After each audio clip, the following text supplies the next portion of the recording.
Have you ever felt it? That cold, unnatural presence, the kind that crawls over your skin and sits quietly in the corner of your room, watching, waiting.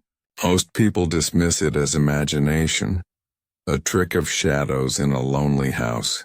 I thought that too, until the day I realized I wasn't imagining it. It all started on the worst Thanksgiving my family had endured in decades. My grandmother, Granny Lorraine, was dying, though no one dared say it aloud. Her house, a crumbling farmhouse set deep in the woods, had always been a place we visited sparingly, out of obligation more than desire.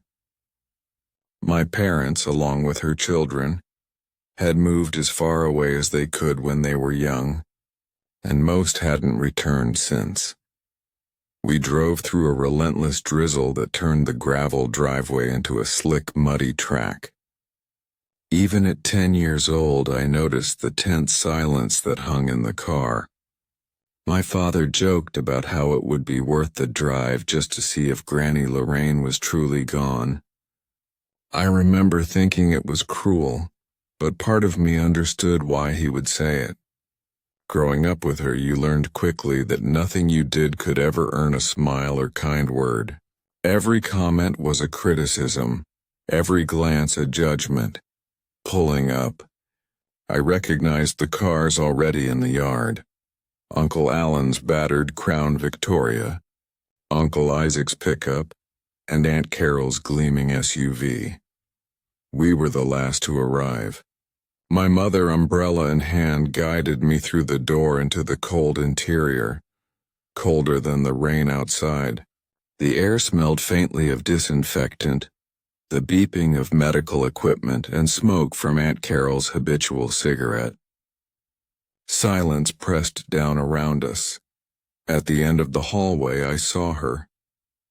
Granny Lorraine lay motionless in the dining room, eyes closed, a thin, gaunt frame swallowed by sheets and surrounded by machines.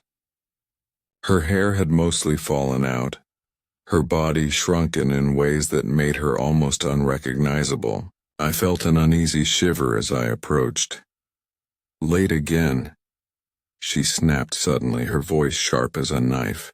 Even at 10, I flinched. "I suppose you two roly-poly lungs had to stop for donuts on the way, didn't you? And did you get food for the boy with the weak chest? Looks like a toilet brush, that haircut." My mother tried to soothe her. "We're here because you're sick, Ma."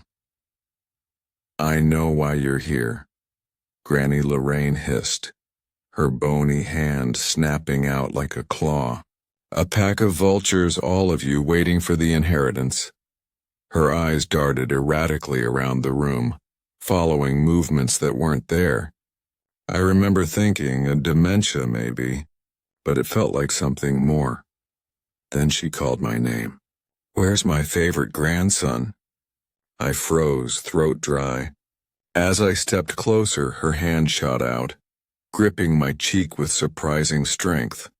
For a heartbeat, I thought she might kiss me. Then she whispered almost urgently words I didn't understand. "Don't talk to him. Don't acknowledge him at all. Remember, the worst he can do is drive you mad." Her long, dirty fingernails dug into my skin. I jerked away, startled. In that instant, Granny Lorraine's eyes rolled back, turning pale, white marbles staring at nothing. Her body convulsed violently. The machines wailed in response. A nurse rushed forward, but there was nothing anyone could do. She was gone. The family stared at me in silence. I felt their accusations, though no words were spoken. My uncle finally broke it. "What did she say?" I don't know," I muttered. I clutched my stomach, pretending to feel sick. My mother guided me upstairs, away from the chaos below, the arguments already starting over who would inherit what. I lay in a small bedroom, staring at the rain streaking the window. And that's when I felt it. I was not alone. A shadow shifted in the corner, tall and unnaturally still. At first I thought it was just a coat rack or the distorted play of light, but the floorboards creaked under heavy, deliberate footsteps. The shape straightened, impossibly tall, a coat long and filthy draping to the floor, a top hat tilted low. His spine bent in grotesque angles, his movements deliberate yet silent. I remembered Granny Lorraine's words. Don't acknowledge him. Don't speak. My heart pounded as he stepped closer, tilting his head like a predator observing. His face contorted, jaw stretching unnaturally, revealing rows of jagged, shark-like teeth. My covers pulled tight over my head. I could hear his teeth gnashing, loud and slow, reverberating as if inside my skull. The worst he can do is drive you mad. I repeated it over and over, trembling until the noise stopped. He vanished as silently as he appeared. The next morning, the house seemed almost normal. Relatives ate breakfast, discussed funeral plans, entirely unaware of what had haunted me through the night. Uncle Alan, Aunt Carol, my father, all oblivious to the presence that had been stalking me. I tried to tell myself it had been a dream, that the grief and fear had twisted my perception. But I couldn't shake the feeling that he was still there, somewhere in the corners of the old farmhouse, watching, waiting. By the time I ventured back downstairs, the adults had grown busy with mundane tasks. The house was loud, bustling, and a perfect distraction, but even as I moved among them, I kept catching glimpses of movement in the shadows, fleeting and impossible. That first night, I understood something I would never unlearn. The tall man could appear anywhere, but only when you were alone or with one other person. A wrong glance, a whispered word, and he could notice you. And if he did, they would vanish. The rest of that Thanksgiving was a blur of family squabbles, cold food, and uneasy glances. But I could never forget the shape in the corner, the way his hands flexed with too many joints, the terrible smile when he realized I could see him. That night I learned the only way to survive was to obey Granny Lorraine's warning. Do not acknowledge him. Do not look. Do not speak. I didn't know it yet. But the story of the tall man, the being who could steal your family, erase them from existence, and leave you alone to wonder if you were sane, was only beginning. After that first night, I thought perhaps the tall man was gone. Maybe he had simply been a hallucination caused by grief and the strange, oppressive energy in Granny Lorraine's house. I was wrong. The morning after her death, the house felt almost normal at first glance. Relatives moved about, arguing over funeral arrangements, bickering over who would inherit what. Cousins I barely recognized trailed after my aunts and uncles, asking questions, laughing nervously. The smell of stale coffee and burnt toast filled the air. It should have been comforting, a sense of normalcy returning after the shock of Granny Lorraine's passing. But I couldn't shake the feeling that something waited, just beyond perception, watching my every move. I tried to stay close to my parents, clinging to the familiar warmth of their presence. But no matter where I went, I could feel it. A weight in the corner of my vision, a subtle distortion in the air, like a shadow that moved differently than it should. And then I saw him again. He appeared at the far end of the hallway, standing near the coat rack. He didn't move like a normal person. His spine bent at angles that seemed impossible, his long coat trailing on the floor like a shadow that had grown teeth. The top hat obscured part of his face, but I could see the glint of those jagged, predatory teeth. just a fraction visible as he tilted his head. My stomach twisted with terror. Don't acknowledge him. Don't speak. Granny Lorraine's words rang in my ears. I froze, hoping that by pretending he didn't exist he would leave me alone. He didn't move for a moment, just watched. And then, in the blink of an eye, he was gone. The sensation of absence left a hollow ache in my chest. It wasn't just fear. It was anticipation. He was waiting. Later that afternoon, the chaos of family life offered a temporary distraction. Adults fussed over food, cleaned the house, and discussed funeral plans. Cousins laughed nervously, trying to fill the silence left by Granny Lorraine. But alone moments came, brief but unavoidable. The bathroom, the hallway, the empty kitchen. These spaces became arenas where I could feel him closing in. It started with Uncle Alan.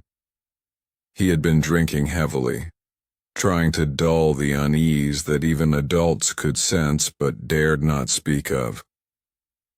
I saw him stagger toward the basement, muttering to himself. A shadow flickered at the corner of my eye. Before I could warn him, the room seemed to distort. The tall man appeared behind him, bending unnaturally, almost like he was poured from darkness itself. 1 second, Uncle Alan was fumbling with the basement light. The next, he was gone. Nothing remained. No sound, no body, just an empty basement and the faint smell of mildew and wet fabric lingering in the air. The adults called for him, searched the rooms frantically, but no one could explain his disappearance. My chest tightened as I realized the truth. He wasn't just a threat to me. The tall man targeted anyone who was alone, anyone who might acknowledge him. And once someone was gone, they were erased, like they had never existed. The fear I had felt the first night intensified into a constant vigilance. I refused to enter any room alone. I slept close to my parents, sometimes on the floor outside their bedroom door. Every creak, every shadow, every flicker of light made me flinch. I could feel him moving through the house, silently, always just behind perception. I began to understand the cruel mechanics of his presence. He could only harm those who noticed him, who even suspected him.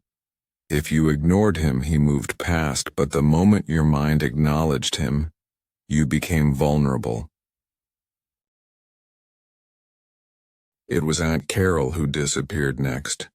She had insisted on going upstairs alone to smoke. I followed her at a distance, my heart hammering. She didn't seem to notice the change in the air, the distortion that rippled around her as the tall man approached. One moment she was there, fiddling with her lighter, and the next she screamed.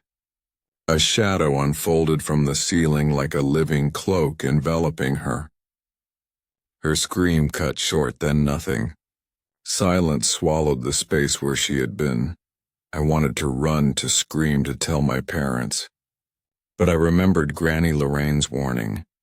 Do not acknowledge him. If I alerted anyone, I would make them vulnerable.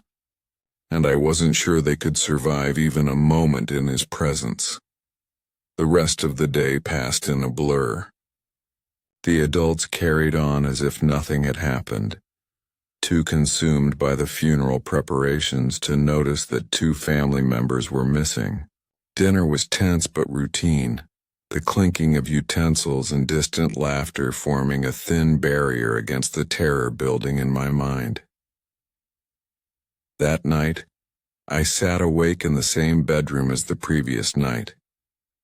I could hear the wind rattling the windows, the old pipes groaning, and somewhere the faint shuffle of two long fingers across the floorboards.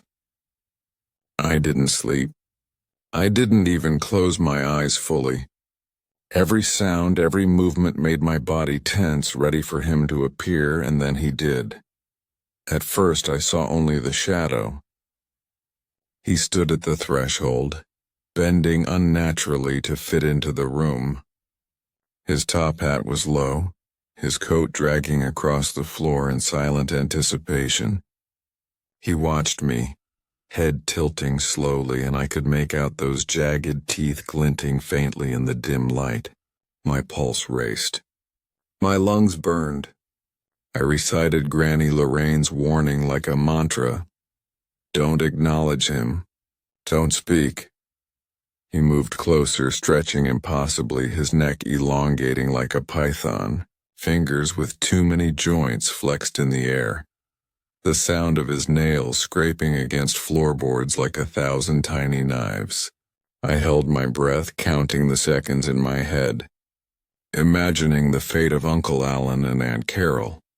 They had no chance once he noticed them. For what felt like hours, I sat frozen, staring at him without seeing him, reciting the mantra. Slowly he retreated, bending and twisting like smoke dissipating until the room felt empty again. My body trembled for hours after, but I survived. By morning, I had learned two crucial truths. The tall man could strike anyone who was alone or noticed him. He didn't just harm physically. He erased, obliterated. Memories, existence, evidence, all gone. Even with my parents downstairs, I couldn't let my guard down. Every hallway, every closet, every darkened corner of the house became a potential trap. The presence was constant and yet invisible to anyone else. The rest of the week passed in a tense fog of avoidance. I refused to eat alone, refused to enter any room without a parent, and developed a kind of nervous hyper-awareness that left me exhausted. Shadows seemed to stretch unnaturally. The wind whispered through broken windows like it carried his voice. At night, I often imagined the moment he would come for me. The same swift, inescapable fate that had claimed Uncle Alan and Aunt Carol. I felt guilty, helpless, and alone, trapped in a house that had suddenly become a death trap. Granny Lorraine's death, which should have been the worst event of the week, had been overshadowed by the real horror. The tall man wasn't just a story or a hallucination. He was real, and he was waiting. By the end of that week, I realized another terrifying truth. The house didn't matter. The tall man wasn't bound by walls or doors. If he wanted someone, he could find them anywhere. The moment I let my guard down, the moment I acknowledged his presence, that was the moment they vanished.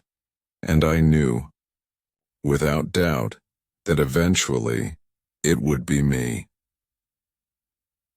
The morning after Aunt Carol and Uncle Alan disappeared, I felt like I was walking through a nightmare I couldn't wake from. The house was too quiet, yet every creak and shuffle felt amplified. I kept glancing over my shoulder, imagining the grotesque bend of his back or the twitch of his multi-jointed fingers. I knew he was here. I could feel him. I wanted answers. I had to know what I was dealing with. I started with the obvious places: Granny Lorraine's room, the basement, and the storage closets. Nothing seemed unusual at first. A few dusty boxes, some old magazines, a couple of faded photographs. But then I noticed the small things. The way a shadow didn't line up with its source. The faint smell of damp fabric and the cold spots that lingered even in sunlight. I returned to the cardboard box of my mother's old school things. As I sifted through them, I found something chilling. Among the kindergarten drawings of my family, There were more pages that included the tall man. In every drawing, he loomed in the corner, faceless at first, but gradually his features became more detailed. His top hat, his crooked coat, and those long fingers. It was like a record, a visual diary of his presence in our lives even before I was born. That realization made my skin crawl. He hadn't just appeared overnight. He had always been there, lurking in the edges of memory, waiting, and now finally he had chosen to strike. That evening I tried to act normal. The adults continued preparing for the funeral, and the cousins filled the house with noise which helped mask my fear. But I couldn't ignore the shifting shadows, the subtle distortions in the air. Every now and then a glimpse of movement would catch my eye. A bend where no human could bend, a stretch of something too long for any normal spine. I decided I needed a plan. I couldn't keep hiding forever. If the tall man could take anyone who acknowledged him, maybe I could use that to my advantage. Maybe I could bait him without letting anyone else see. I started small. I stayed in the living room, waiting for a moment when I was alone. Then I called his name softly at first, just a whisper. The air grew heavier. The shadows darkened. And then I saw him emerging from the corner like smoke. His twisted back, the hat low over his face, those jagged teeth. It was worse than I remembered. I froze, repeating Granny Lorraine's warning like a mantra. Don't acknowledge him.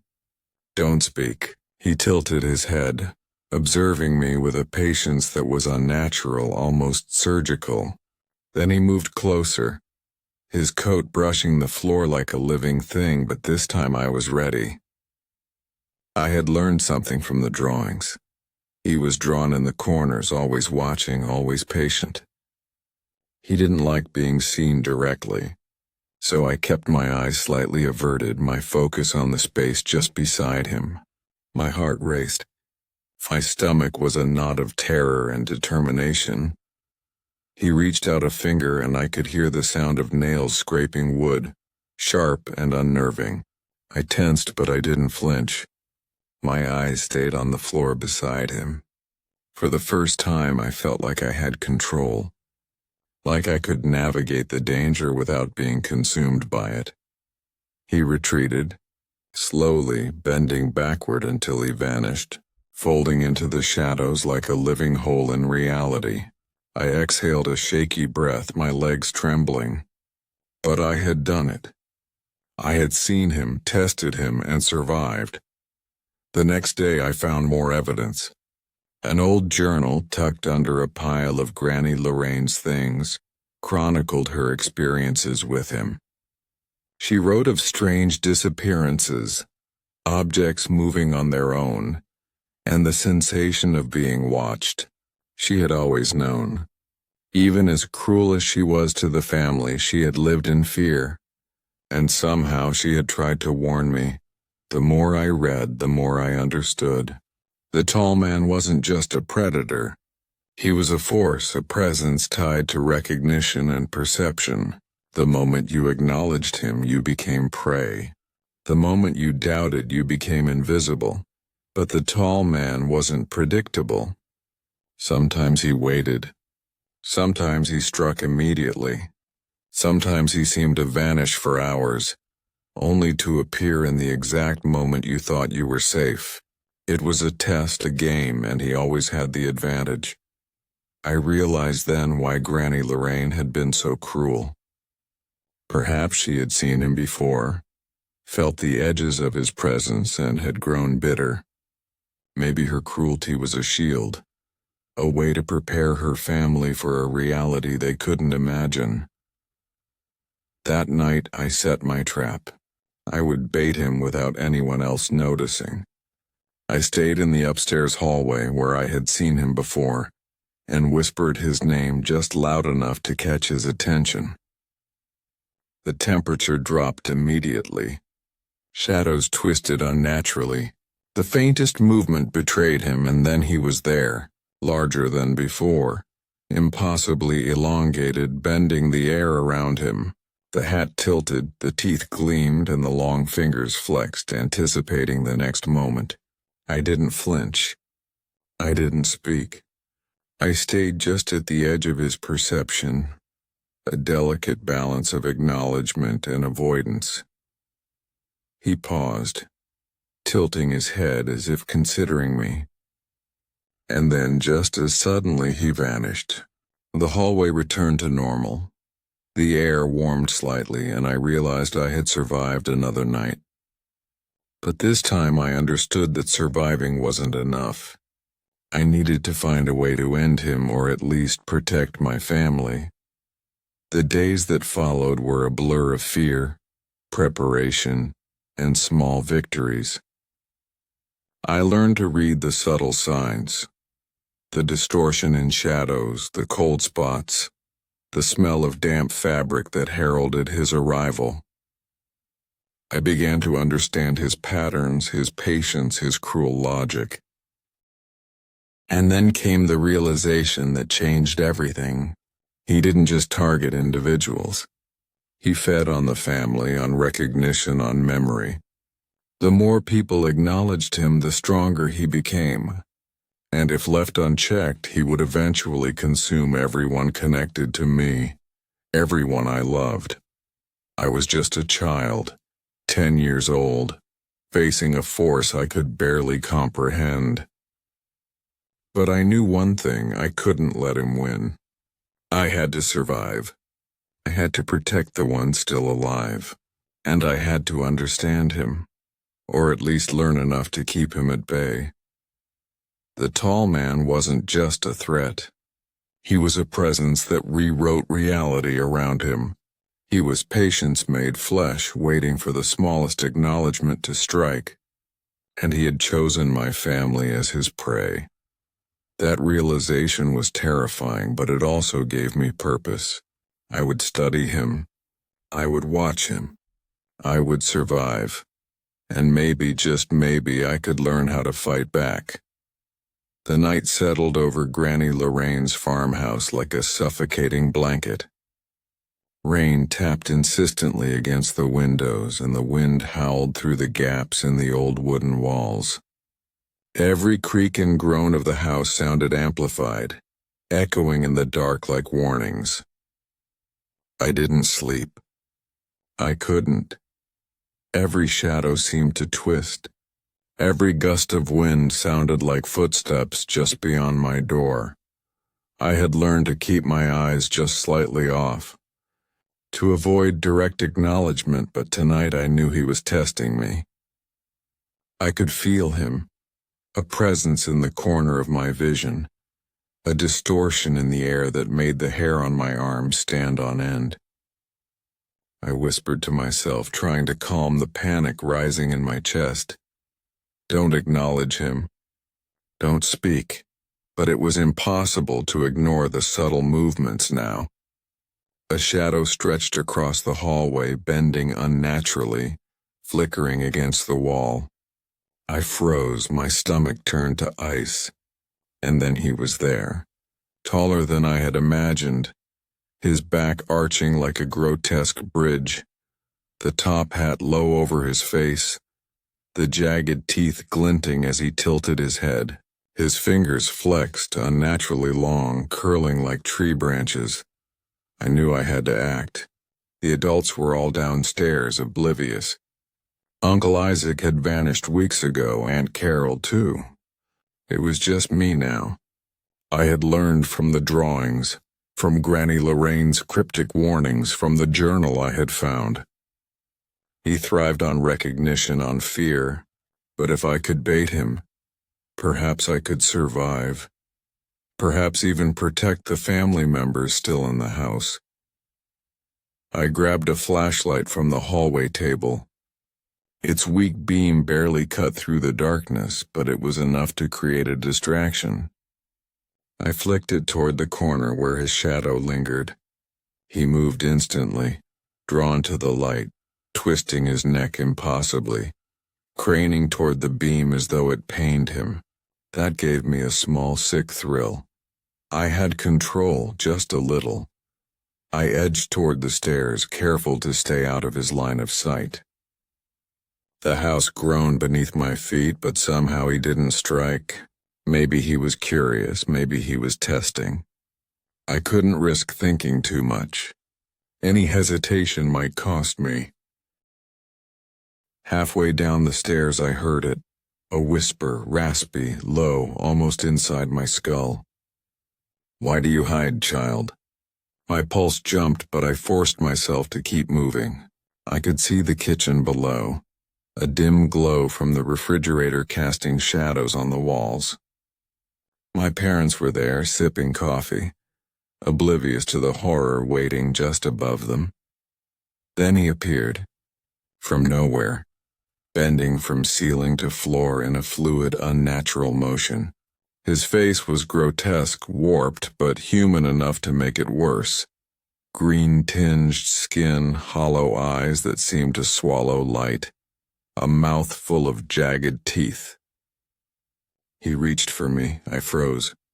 I felt the brush of his fingers against my shoulder, and then instinct kicked in.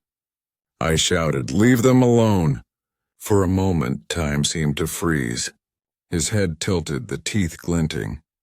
He shrieked in a sound that was both a hiss and a crack of glass, a noise that made my ears ring. And then, like a shadow folding in on itself, he vanished. I blinked, trembling. The house was quiet again, almost normal, almost safe.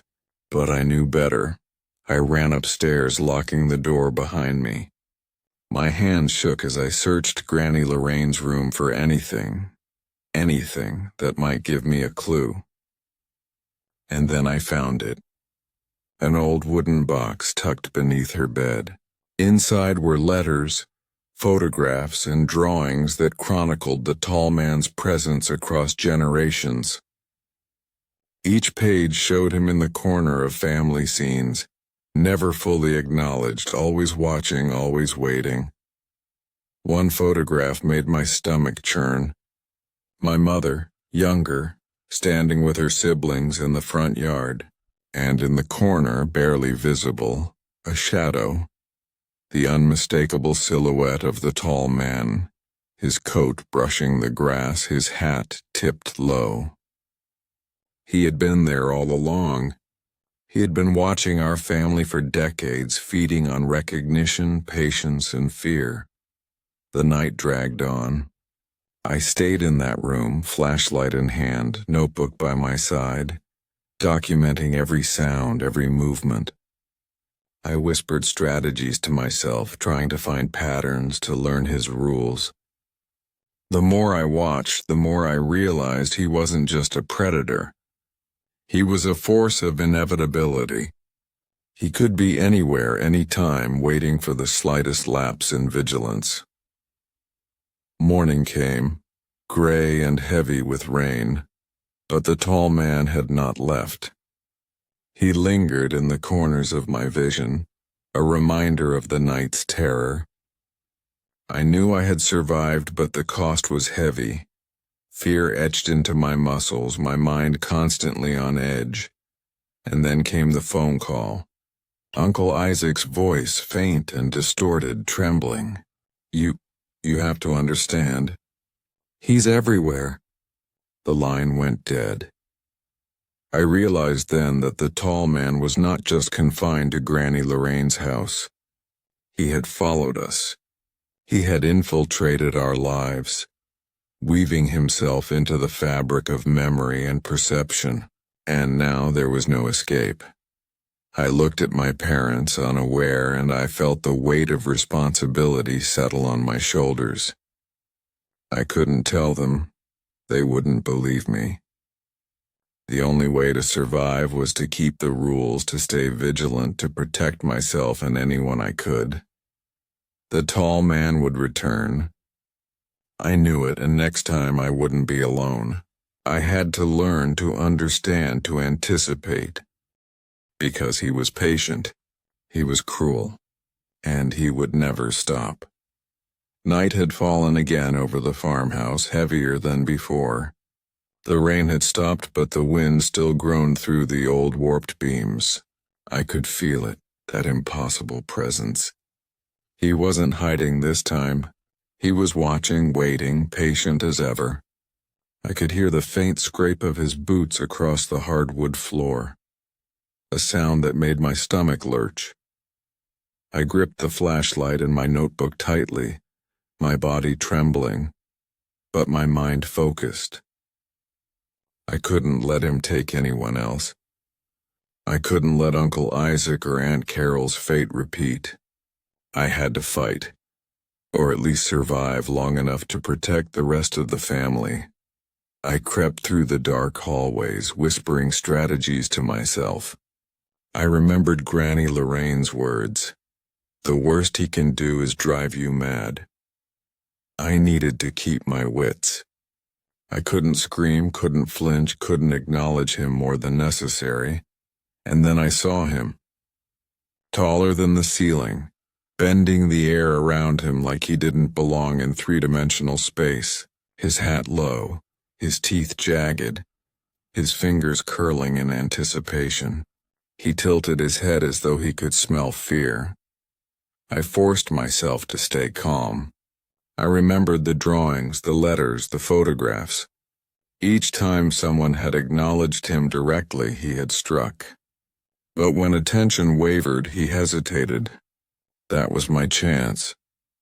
I stepped forward slowly, keeping my gaze just beside him, careful to avoid his direct line of sight. My hand shook, but I held the flashlight out, creating a distraction. The light flickered and he hissed, a sound that made the walls vibrate. His massive hand reached out, brushing the beam, and I felt the hairs on my arms rise. Steady. Don't flinch. Don't acknowledge. I edged past him, and he followed, bending, twisting, each step a grotesque display of impossible anatomy. I could feel his hunger, his patience, his cruelty, but I also sensed something else, curiosity. He was testing me, trying to gauge my limits. I reached the living room. The adults were asleep on the couch, oblivious to the danger inches from them. I could see the family photos on the mantel, frozen smiles that now felt like warnings. I took a deep breath. I had to create a barrier, some kind of distraction. I grabbed an old mirror from the wall, propped it in the doorway. As soon as his distorted reflection appeared, he paused, swaying slightly. Mirrors. He couldn't strike through reflections, I realized. It was the first advantage I had discovered. Stay, I whispered to myself, praying the adults wouldn't wake. He hissed, tilting his head. For a terrifying moment, I thought he might somehow bypass the mirror. But then, slowly, he retreated, bending backward until he disappeared into the shadows. I exhaled shakily, feeling more alive than I had in days. But there was no time to celebrate. I had learned enough to know he wouldn't give up. He would return stronger, smarter, more patient, and next time he might be able to bypass my tricks. The next morning, the farmhouse was eerily quiet. I found my mother in the kitchen, her face pale, moving mechanically. She hadn't noticed the signs. I couldn't tell her, she wouldn't believe me. I made a plan. I gathered old photographs, letters, drawings, anything that documented him. I realized the tall man didn't just feed on people. He thrived on being forgotten, dismissed, invisible in plain sight. If I could record him, acknowledge him in controlled ways, I could protect those still alive. Over the next few days, I experimented carefully. I set up reflections, notes, and small objects to bait him without being fully acknowledged.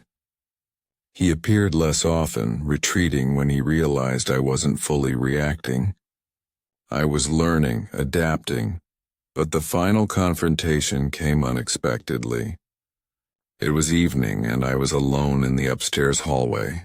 He emerged from the shadows taller and more grotesque than ever, his long fingers flexing, teeth glinting, eyes hollow. I held my ground, repeating Granny Lorraine's mantra, keeping my gaze just beside him. "Enough," I whispered. "I'm not afraid of you." He tilted his head, swaying, unnerving and alien. He lunged and I sprang aside, using the mirror like a shield. His massive hand struck the wall with a sound like breaking glass, but I held firm. He hissed, shrieking, twisting impossibly, and then, for the first time, I saw hesitation. He didn't know what to do. He couldn't strike, couldn't bend me to fear if I didn't react. Slowly he backed away, folding into the shadows, leaving only a lingering chill. I realized I had survived. I had gained a measure of control. But I also understood the truth. He would always be there, always patient, always waiting. He was a force beyond comprehension, bound to perception, feeding on recognition and fear. And my family, anyone I cared about, would always be at risk if I faltered. I left the farmhouse that morning, walking into the gray autumn light. The adults were oblivious, packing cars, arguing about funeral arrangements. I clutched the drawings, the letters, and the photographs. I had proof, and more importantly, I had understanding. And somewhere in the corners of the world, the tall man watched, waiting. I didn't know if I could defeat him. I didn't know if anyone could. But I knew I could survive if I stayed vigilant, if I stayed careful. Because now I knew his rules. Acknowledgement is danger, doubt is safety, patience is power, and fear is fuel. He would return, and I would be ready.